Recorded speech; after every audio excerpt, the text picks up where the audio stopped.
You're listening to the ESO Network, your station for all things geek. Hi, I'm Joe Heath. It's me. You gotta say your name. It's me, your boy. What's your name? Yeah? Boy. You can't do bits at the top. Alright, I won't. Hi, I'm Joe Heath. Who the fuck are you? You think you can give me a clean take there? No, I'm leaving this in. Hi, I'm Joe Heath. What? Well, now that sounded exasperated. Hi, I'm Joe Heath. I won't say it until you give a good take. Hi, I'm Joe Heath. Okay, now who's doing bits? Me? Yeah. I'm allowed to do bits. Oh. I'm good at them. All right, fine. You ready? Yeah. Hello, I'm Joe Heath. Oh, for fuck's sake. All right. Hi, I'm Joe Heath. I'm Toni Heath, And this is the Watch-A-Thon of Rassilon. where we don't do bits.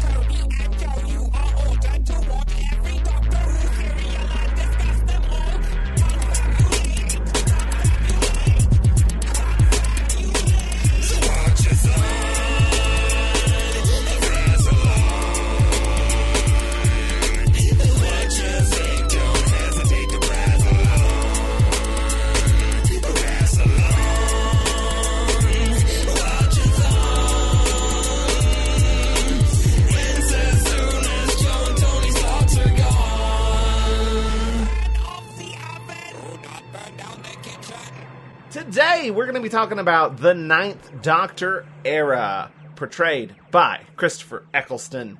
Consists of one season, we only got one season, 10 stories, 13 episodes that aired from March 26th, 2005 to June 18th, 2005. And we watched it May 28th, 2023 to October 6th, 2023. That's how long it took us to do it. Tremendously long stretch of time to watch 13 episodes. And we watched them in 10 increments. For a little over 4 months, close to 5. What were we doing? I don't know. What took so long?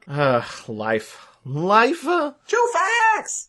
So first off, before we start talking about this era, I do want to say there's something we didn't really talk about in the finale that I feel like maybe we should have mentioned. What's that? The kiss. We didn't mention it once. Not even one time? I think it might have been mentioned in the summary, and that was it. Wow. How did you feel about that kiss? That little smoocheroonie. Did you like it? Did you dislike it? How do you feel about romance with your doctor? I have all the normal and correct feelings about romance. The thing is, even in that scene, there is like a non-romance way to read it. It's just sucking up that energy, right? I just wish you hadn't phrased it that way. Slurping down that bad wolf energy. That's what he did. Okay. Sucked it How right out. did you feel about the kiss? Apparently not much. I completely didn't fail to mention it. That's the thing you're asking me, and I'm like, I feel like I didn't bring it up because I didn't have any feelings about it. At the time, I didn't really think anything about it when we watched it, like, the first time. This time, I didn't think much about it. But maybe there's a reason why we didn't bring it up. But there was, like, a period of time where it's like, I knew more about Doctor Who, and I was like, I don't know if I like the Doctor being romantic. If we want romance. I'm not generally a fan of romance, except I have been lately, and I don't know where that leaves me. Is it because the romance you're into now is a lot queerer? Yes. So, do you have any thoughts on Jack kissing the Doctor? I mean, yeah, I enjoyed it. Like, I remember even at the time being like, I mean, if you're gonna do it, that's the way to go. Okay, so next up, I listened to the last two specials, because usually we make predictions on what the next Doctor is going to be, but we didn't make any predictions. We didn't? No, because We knew. We knew. We've seen it. That makes sense. We could have done like expectation predictions, maybe. Like, how do we think we're going to feel about this season? That's true, because I would have been wrong about several episodes. That was interesting. And it felt like a knock-on effect. Your opinion of one thing would change, which would cause another opinion to change. You know what I mean? Yeah. It dominoed, specifically with Adam. Yeah. Because you had so many strong opinions about Adam, and then when you watched it again, you're like, oh, never mind. Matthew fucking sucks. Which made your opinion of that episode in its entirety change, because the one thing you were interested in it no longer was interesting. But we didn't make any predictions, but we did say in the 7th Doctor special that Chudy was going to be the 14th Doctor. Oh, we gotta talk about this. And then in the Classic Who special, we said Tennant was coming back. Uh-huh. And I said, what if Jodie turns into Tennant and then Tennant turns into Chudy? And you thought that was ridiculous. You're like, why would that happen? I remember at the time thinking, that's the dumbest thing I've ever heard. So,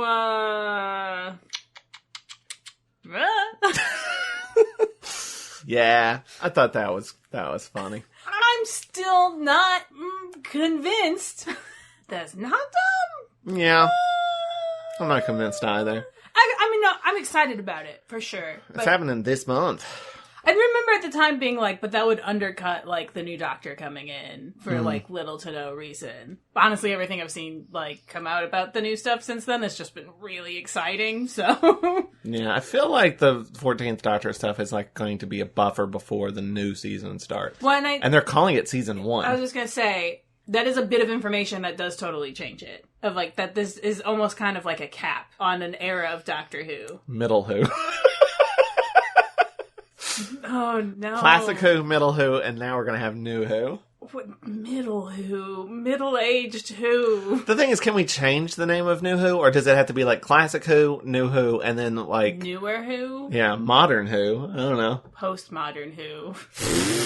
Dumb. Okay. I'm not going to fight for it. I think, send in your suggestions of what we should call this upcoming era. Because it is a new era. Yeah. The Disney Who? Disney Who. Disney Who. I don't like it, but I hope that one doesn't stick. But it probably... Oh, it might be that, though. Quick, somebody think of something better before it sticks. New Who. I saw somebody just spell new different. In you? No. I've actually seen New Who spelled that way. N-O-O Who. Yeah. New Who. Okay, so do you want to rank companions? Yes. All right, so this is debatable. I hate doing this. I know. I hate ranking things because I don't have opinions. So we don't have a lot of companions unless we do. I think we have 3 very affirmatively companions. Okay. In an order of appearance, they are Rose. Yes. Adam. Correct. And Captain Jack Harkness. Yes. Those are the 3 that are for sure. Yes. Debatables, Mickey and Jackie. Okay, listen. Here's what it comes down to when it comes down to defining companions. Mm-hmm.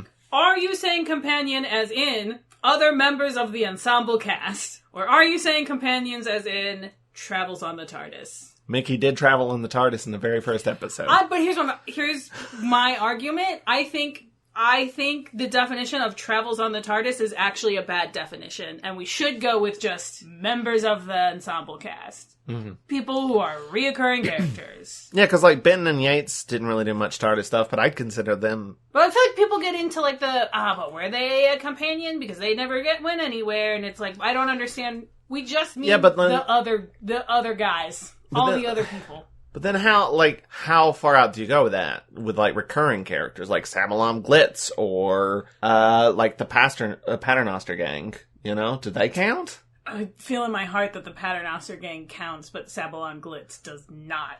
Because fuck him. What is with your hatred of Sabalom Glitz? You guys slimy. Yeah, slimy. Do you want to rank all of them? Okay, but the thing is, do we count Mickey and Jackie? I feel like I just spent 20 minutes talking about, yes, we do. Okay, but they are kind of just recurring characters. Literally just spent 20 minutes talking about how I feel like companions means reoccurring characters. All right. Are you listening to me? I'm listening to you. I don't know if I agree. Well, then say you disagree. No. So would you say like Vincent Van Gogh as a companion? He was in 2 episodes. Winston Churchill? Being in a two-parter is not a reoccurring character. No, not a 2-parter. He was in multiple episodes that were spaced apart. Vincent Van Gogh? Yeah, he's in his episode, and then he's in that episode where he paints the TARDIS. I just don't... This isn't a fun, enjoyable conversation. This isn't... It's not... It's not useful. You know who else comes back? Who? Rose's dad. There's no... All right, I'll count Mickey and Jackie. Or don't. I don't care. I don't care either way. They have been in the TARDIS. Jackie's dad hasn't been in the TARDIS. I just don't... Did I say Jackie's dad? Rose's dad. To me, set a criteria and stick to it. I don't care, but I don't care what it is. Well, we'll conclude them just for this. The characters of season 1. The main characters. All right. So, Rose, Adam, Jack, Mickey, Jackie. How'd you rank them? Who's at the bottom? Let's start there. Do you want me to go first and then you go? I feel broken because... Adam's complicated. Adam's complicated. Is he at the bottom now? I think he's at the bottom now. Yeah, he's at the... Yeah. He's at the bottom for me. Also, I sometimes forget he exists. Yeah, okay, so from the bottom up, Adam. Yeah. Mickey. Ooh. I know, I hate to do it, but he's kind of whiny in this season. He gets better. I like him. I think he's a good character, but he's just boyfriend right now, and it's kind of sucks. It's boring. Jackie, Captain Jack, Rose. Do I actually like Rose? I have opinions. Sometimes. I like her better in this season than most seasons. Yes. Sometimes she'll do a thing and you'll be like, hell yeah. Mm-hmm. But sometimes you're like, why are you doing the things you're doing? Sometimes she does dumb things. Sometimes she doesn't do anything. Yeah. I mean, I think it's tempting to put Rose at top just as in, like, you're the most important character who has, like, the most development and screen time, so you would have the number 1 slot. But then I'm like, do I enjoy Rose as a character more than all those other characters? I don't know. I would say I do, because of those reasons, because she is the most developed. I mean, I do like Jack, but there's episodes where he's just kind of... He is just there. Really the only episode he's, like, great in is the 2-parter he's introduced. He kind of not really in Boomtown, and then he's fine in the finale, but he still kind of seems like an afterthought. Yeah. So my ranking is pretty much the same, except I probably swap Jackie and Mickey. I put Mickey above Jackie. I think Jackie's consistently funnier. I think Mickey gets more dramatic scenes. Yeah, but sometimes he beefs them. I mean, that's fair. Sometimes he's Jackie like, didn't... why does it never be? You're like, why are you screaming? Yeah, but, like, he's one of the sole redeeming qualities of Boomtown. Just, like, that scene is actually pretty good, and he, like, broke me with that one line. Because I will? Because I will, yeah. But, I mean, Jackie's really good, too. But I think Mickey gets a little bit more to do than Jackie does. Not that Jackie's bad, but otherwise, my ranking is the same. This is part of the reason why I don't like doing rankings, because you're like, this is the ranking, but it's not like the ones at the bottom are bad and the ones at the top are the best. Right. Which is what a ranking is supposed to accomplish. So I don't... That's just what we do every special. We just This keep is our doing it. 9th time. We gotta keep doing it. We have no option but to continue. Speaking of rankings, you ready to do our Sweet 10? Yeah, at the very least, this won't take as long as some of the other doctors. But okay, let's do it. We'll do a Sweet 10. I might actually remember most of these. I know. I'll still give a brief recap. And then after that, we'll take an ad break. And then we'll come back and just kind of talk about 9 in general. Sound good? Do it. All right. First up, we have The Long Game. Then The Long Game is... the one with the Mighty Jaggerfast thing on the ceiling. And not the one with the game shows. With the game shows. Right. Okay. It's the one that has Simon Pegg, and it's the one, again, with the Mighty Jaggerfasic Hadra Maxinvo. I think I said that right. Oh, and it's also the one with Adam and the head shit. Versus Boomtown, which is the episode where the Slitheen comes back. They have dinner. Rose and Mickey have a fight. Jack is there. This and feels then complicated. Because they're both These are probably two of the worst episodes. They're both bad and have redeeming qualities. I would say, though, that The Long Game holds together better as a story. But Boomtown, what it does have is more interesting. Yes.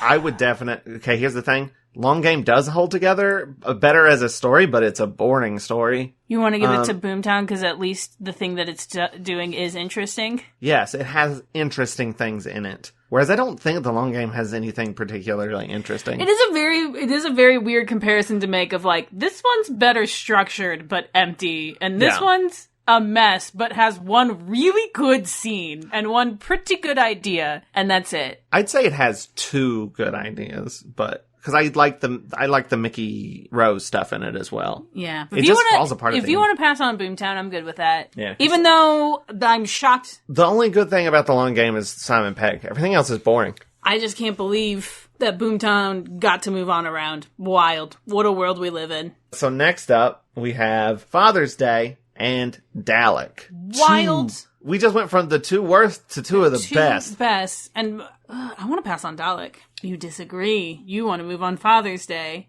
I do. Can I make my case? I'll allow it. Dalek is pretty good. Mm-hmm. But it is kind of just a standard Doctor Who episode until the very end. Father's Day made me cry. Also, just like dad stuff. Yeah, but you just want to pass it on because it has dad stuff in it. It's good dad stuff. If you were going to pick one of these episodes to show to somebody who's never seen Doctor Who before, would you pick Father's Day or would you pick Dalek? Don't lie. If you wanted to showcase the show. We just had a technical malfunction and the recording stopped, but we're back. I think we can edit it seamlessly. Here's the thing. I gave like a really good explanation of why we should choose Father's Day, and I don't really want to go over it again. Answer the question! Okay, but like, the Doctor's out of character, but in a good way, an interesting way. I'd show people Dalek. I'd show people Dalek over Father's Day. But Father's Day would be right behind it. So pass on Dalek. Fine. Sorry, Father's Day. You deserved better. Father's Day would have beat Boomtown. It would have beat The Long Game. It's true. Just the way brackets work. So next up we have Rose, the first episode with the Autons and the Rose. And the Doctor, and he's there, versus Boomtown. Rose. Yeah. Easy.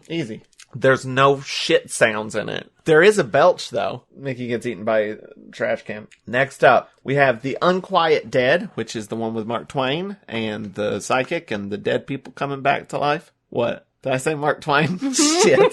I get Mark Twain and Charles Dickens mixed up so many times. Because their writing is incredibly similar. Listen, what is Mark Twain if not the American Charles Dickens? Mark Twain if not Charles Dickens persevering? Sorry. Charles Dickens, Gwyneth the psychic, played by Gwen Cooper, zombies and shit, and ghosts, and aliens. That's The Unquiet Dead, written by Martin Gatiss. Up against The End of the World, which has a flat piece of skin, and Britney Spears, and spiders, bats and GI spiders. This is a difficult one because I don't have very strong opinions about either one. Here's the thing I will say, is I was like, I don't super remember The Unquiet Dead. And then it was really good. And we watched it and it was really solid. Okay, but now, I don't remember that much about The Unquiet Dead. I remember some of it. What is the deal with The Unquiet Dead? We talked about it in the podcast about why we were like, this is why it's both good and unmemorable. It's because it's kind of a standard Doctor Who episode, but like a solid standard Doctor Who episode. It's doing all the beats. Steve Conway, who was on the episode, was talking about, was like, it starts off, we're in, Cardiff, and then we keep it narrows down as it goes to the point where it's just like people in a room. And the thing I remember about The End of the World is that that's pretty fun. It's pretty fun. And that's like that's pretty fun. So, Unquiet Dead?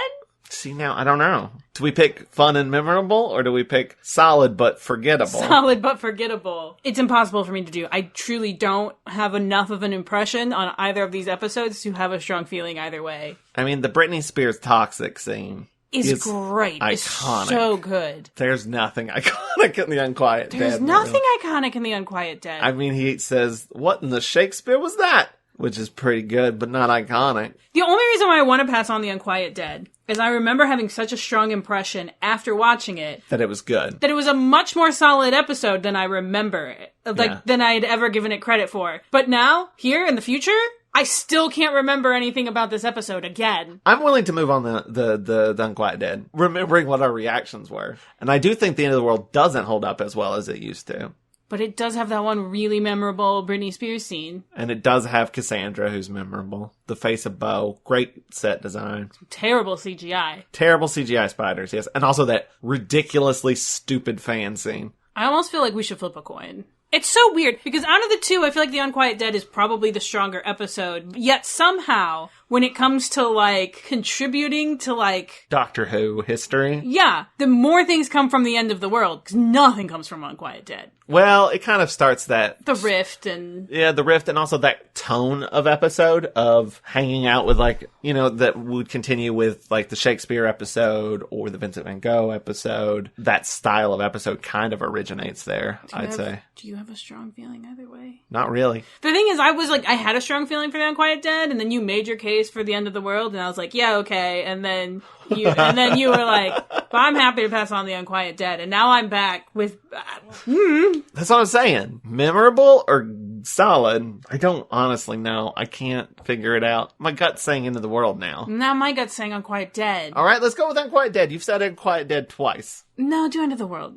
No, do Unquiet Dead. No, do End of the World. No, let's come back to it. Let's do the next one. We'll come back to it. Okay, we'll come back to it. Next up, we have Bad Wolf / The Parting of the Ways. Yes. And Aliens of London / World War III. This is very... Well, fuck, I was about to say it's very easy for me, but I actually have a lot of issues with The Parting of the Ways. Then again, I have issues with Aliens of London. Oh, I should describe what they are. Bad Wolf, The Parting of the Ways is the finale with the game shows and the Daleks. Sorry, so we're counting the two-parters... It's one story. As one story. Yes. That makes a difference because... I'm counting them like a serial. There are two-parters that are like, the first part of that was great, and then the second one, not so much. Which is what I'd say for Bad Wolf. I think The Parting of the Ways is a little sloppy. I like Bad Wolf. And then we have Aliens of London, which is the farting aliens, and they're going to blow up Earth for oil. I mean, Bad Wolf. Yeah. Let's pass on Bad Wolf. Yeah, that's fair. All right. I will say, if it wasn't farting aliens, I would have passed on Aliens of London. Okay. But it's got farting aliens, so. Next up we have Dalek and The Empty Child, The Doctor Dances. Ooh, The Empty Child. Yeah, which by the way, that's the one with the gas masks and the Are You My Mummy and it hurts a little, but one of the greatest episodes of Doctor Who of all time. Yeah. It hurts a little, but there's no way that The Empty Child doesn't win this whole thing. Spoilers! Spoilers! It's going all the way, baby. Okay, so now we're going to go back to The Unquiet Dead and The End of the World. I still don't care! We can't move on until this has been... there's one other bracket we can do, but... Here's a question that we need to ask ourselves. Yeah. Can either of these beat Rose? See, I think Rose could beat The End of the World. But not The Unquiet Dead? No, it would. So it doesn't matter. It's immaterial. Click one of them. Make a choice. You make a choice. The Unquiet Dead. Okay. That's what you... First choice, best choice, you know? All right, Rose of The Unquiet Dead. Rose. Okay. What if we just passed on an episode neither one of us can remember all the way? The Unquiet Dead. Sleeper best episode. Brackets are dumb. Okay, so now we have the... Empty Child. I was about to say Bad Wolf and The Parting of the Ways. The Empty Child, The Doctor Dances. The Empty Child. Correct. And now we have Rose. Well, I'm surprised Rose kind of made it this far, to be honest. Rose was on the correct side of the bracket because it really seemed like there was like a lot of very solid ones on one side and a lot of okay ones on the other. If we were like ranking them, it would probably like Dalek and Father's Day would be higher up. Yeah. For sure. Like Empty Child, Doctor Dances, Father's Day, and Dalek are like top 3. Yeah. So okay, now, but our final two is Rose and The Empty Child, The Doctor Dances. This is like I feel like the first time we've ever been like, this is easy. This is easy. Yeah. So Rose wins, right? What the fuck? Is that not it? No. Oh yeah, you're right. It's The Empty Child, The Doctor Dances. It's The Empty Child. Man, I hope they let that guy run Doctor Who. There's a part of me now that's like, how good of an episode is Rose actually? It's all right. It's pretty good. Is it better than The Unquiet Dead? I don't know. I don't remember The Unquiet Dead. Is it better than The End of the World? I would say it's better than The End of the World. Okay. I think The End of the World is fun, but kind of flimsy. It's got a few great scenes, comedic scenes. It doesn't really have that many. Yeah, but does Rose? Yes. You're right. Rose has the Turn of the Earth scene. You're right. Rose has the guy who talks about death as his only companion. Rose has him dying at the end. Yeah. Okay. Rose has Mickey turned into a plastic boy. used to be why you hated Rose. With a pizza pan hand.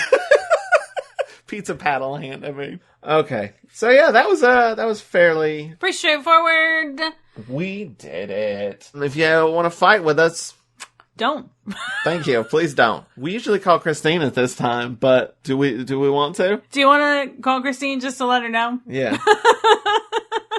I don't know if she's like working or You anything. Usually give her a heads up. Yeah, Did you? I did not. This is going to be a surprise. We might just get her voicemail. Please leave your message for... Blah, blah, blah, blah, blah. Blah, blah, blah, blah. Hi. Did it. You're probably working or busy or something, but I think you should know that the empty child the doctor dances won the bracket. I'm sure you're shocked by that result. It was up against Rose in the finale, which I'm surprised Rose got so far. But it's because one of the first ones was Dalek and Father's Day, and that's mean. That's mean. Brackets suck. You're right. Anyway, we miss you. We love you. Say hi to everyone, Ollie, etc. Keep calling Rassilon. Say hi to some dogs. Joe Bye. just doxed you. I doxed you. I covered it up. It's fine. It's not going in the actual episode. Bye.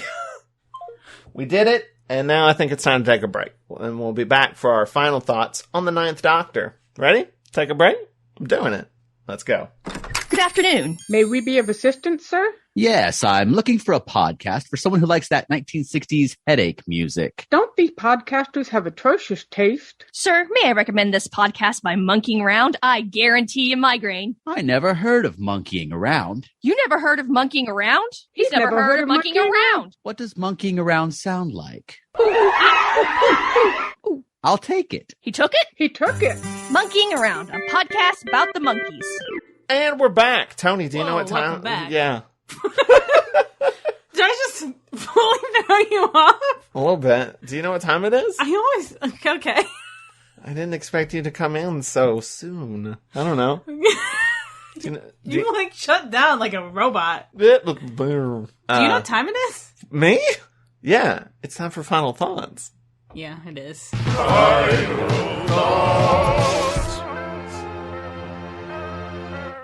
So, Tony, You recovered faster than I expected from that. I'm a consummate professional. Tony, what are your final thoughts on the Ninth Doctor? The era. I wish there was more of it. I really love the Ninth Doctor. I think he is tragically underrated. I don't know what I think, Joseph. Tell me about Mr. Eccleston. He's good. We're great at making podcasts. I'm so tired. We're almost done. Come on. All right. You had so much energy at the top, and then it just all went away. I can't think of that many words to say. What did you like about this season? I like watching this TV show. What did you not like about this season? Is there anything you would have been like, I would have done this differently? Yeah. What? I would have written better things. I would have had less bodily functions. I would have had more. Well, you'd have more? Yeah. Just have the doctor jizzing everywhere. That's not what I said. I don't know what other bodily, like, they got. There's farts and there's jizz. Those are the only two bodily functions Joe's aware of. Is there more? To be fair, I was thinking of bodily fluids and not bodily functions. That's my bad. That's on me. I can't recover. I was trying to throw you off, but now... Why don't you talk about it? Okay. I'm fucked myself up. I really enjoy Eccleston. There are people that skip him. They shouldn't. I think he's great. He's fun. He's funny. I don't think he gets enough credit for being a funny doctor. I don't think he gets enough credit for being so good. It's very odd that the, like, sort of public opinion is of 9 as being, like, this angsty doctor and as 10 as being this, like, silly, goofy one when they're swapped. Mm-hmm. Our memories are all wrong.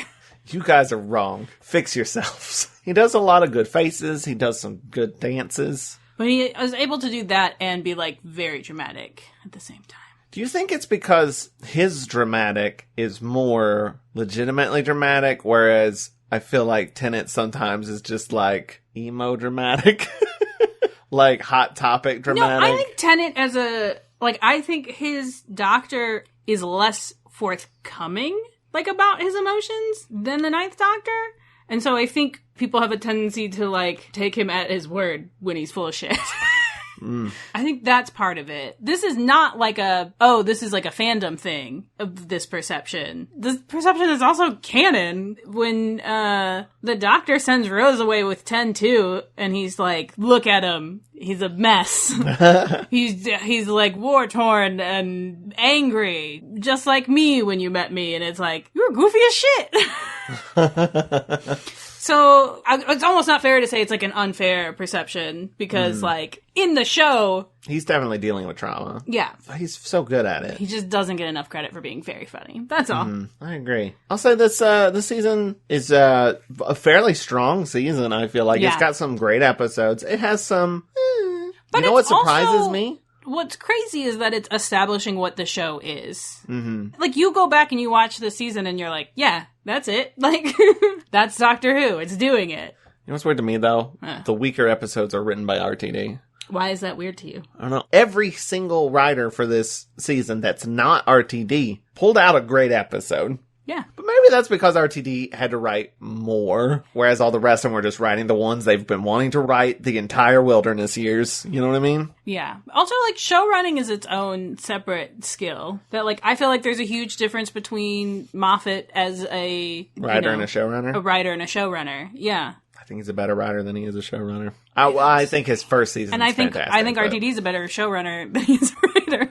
That's why they work so well together. That's kind of the thing. I think it kind of is. The things that RTD is interested in are like arcs and vibes. And those are things that you want to keep track of. When I say arcs, I specifically mean character arcs. I don't mean the complicated stuff Moffat does. And then what Moffat is interested in is very much I feel like not so much the character arcs. I don't know. Not that he's not interested in them, but I feel like the in-between. He does them differently, I think. Yeah. Where, like, it's not like the growing part that he's interested in. It's like, and now, I feel like there's a lot of times where Moffat wrote something where, like, character growth happened off screen, and he was like, and now it's different. And I'm like, that's the part I wanted to see. I think Moffat changed the focus from being character growth of the companions to character growth of the Doctor. Yeah. And that's definitely fair. And Missy, even the Master. Yeah, but I think he's more interested in like structure and that kind of thing, and they're best when they're working together. I mean, that's just me saying words. That doesn't necessarily mean anything. Yeah, I think we've said our final thoughts on Mr. Eccleston. Thank you for your service. It's a great season. I wish you had done more. I understand why you didn't. Yeah. I don't think we need to do predictions on the 10th Doctor because we know what's going to happen. I mean, do you think anything's going to change about your perception of the 10th Doctor? I don't know. I wouldn't have thought so previously, but now having gone through this first season, I guess it might. Do you think it'll hold up, or do you think it'll be wobblier? I think it'll hold up. Part of the difference about, like, going through this a second time is, like, the first time I was going through it, I was very much, like, Tumblr fandom, like, involved, which, like, very much colors your, like, opinions and experiences, especially when you're, like, 16, 17. Right. So now you'll be coming at it with your own opinions. Yeah. Instead of like pop culture consensus. Yeah. I say that, but we did our like Sweet 16, our Sweet 10, and I'm pretty sure ranked it via pop culture consensus, but... I think Boomtown's rated a little higher than we rated it. So I just think the ending. Boomtown's rated higher than we rated it? Yeah. Wow. I think so. People like Boomtown. It's not bad. It's not bad. But it's also not good. Yeah. I'll say, I think Boomtown is not as good as people remember it. Because it has really good ideas, and you remember those ideas. This is the thing. You forget everything about it. This is the thing about television, and, like, watching it and then, like, remembering it, is that, like, there are scenes that stand out. But then, like, a year later, all you really remember is like, oh, that scene was amazing. That episode was great. And then you watch it and you're like, this episode is a mess, but that scene is great. There's stuff that stands out and, like, sticks with you. And it's not necessarily stuff that's a part of, like, the best episodes. Mm-hmm. And there are really good episodes, like The Unquiet Dead, that then later you're like, I have no idea what happened in that episode. And I remember talking so much about how it was better than I remembered. I don't understand. I don't understand what makes things sort of stick and unstick. Yeah. You were talking so eloquently, and then I just said the dumbest shit. Stick and unstick. What does make things stick and unstick?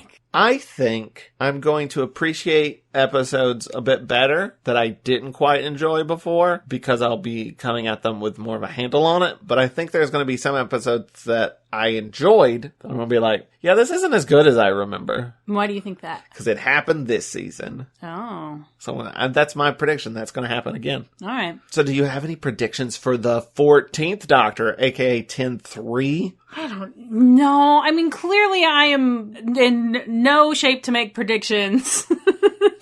After telling you that David Tennant being the 14th Doctor was dumb. He is, though. He's the 14th Doctor. We said we are not gonna call him the 14th Doctor. Ncuti Gat was the 14th Doctor, and now I'm like, yeah, he's the 14th Doctor. It's fine. It's just, here's the thing. Nothing matters. It doesn't. It's too hard to care that much about anything. I just came up with a wild prediction. All right, let's hear it. So, Tales of the TARDIS dropped. Oh my god, it was so cute. Good.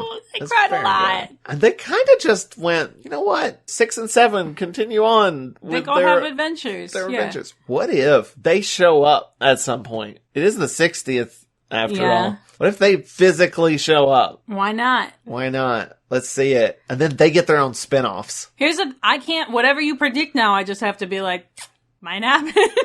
Would you watch a 6th Doctor spinoff? Yes. Would you watch a 7th Doctor spinoff? Yes. Hell yes. Oh my god, their Tales from the TARDIS Tales of the TARDIS. Okay, that's fine. It was so fucking good. It was insane how good it was, because I feel like everybody else's was like, here's a little thing for the fans about this. Yeah, it's good. It's emotional. It was cute. Their scenes were like, this is a show. Yes. Both of them are giving a performance and a half, and it's wild. The others were like, here's a little coda for these characters. And that one was like, I want more of this. Yes, this forever. Yeah. What happened to these characters? Jamie and Zoe get their memories back. Oh, that's a nice little wrap up. I'm so relieved. I am too. All of them were sort of like that. Oh, here's what's happened to him. Here's what's happened to him. That's good. And like 6 and Perry was like, oh, we get to see them be cute together. They actually like each other. And it's all like wrap ups. The 7th and Ace, is that a little bit, but in a darker way? Yeah. Of like acknowledging the fucked up shit that happened, but then like, let's keep going. And that's so good and so fun. Oh god, I want more of it. Just give us more of 7 and Ace. Please. Please. That's my 14th Doctor prediction. They're going to show up and get a spinoff. How about that? The 7 and Ace show. Yeah. Oh. Wicked. So, before we go, I've changed up the schedule a little bit. We're going to go to a monthly schedule to get us through the holidays. I think we're going to go back full-time around March. So, but next month, we were going to do a special episode, but we're just going to go ahead and jump into 10 next month. We're going to do the Christmas Invasion for Christmas. And then we're going to come back in January for an interview with a Doctor Who writer/editor of comic books, Richard Starkings. He's really cool. He's local to us, and he frequents the comic book store I work at. So he is excited to be on the show, and we're excited to have him. Just an update, Christine is excited that the Empty Child won. She was driving. Those pizzas won't deliver themselves. And so that's it. And then in February, we'll get back to Tenet and then on as usual. Before we go, I'd like to personally thank our Patreon patrons. We've got Ellie A. Check them out at twitter.com/Batiseer, BATICEER.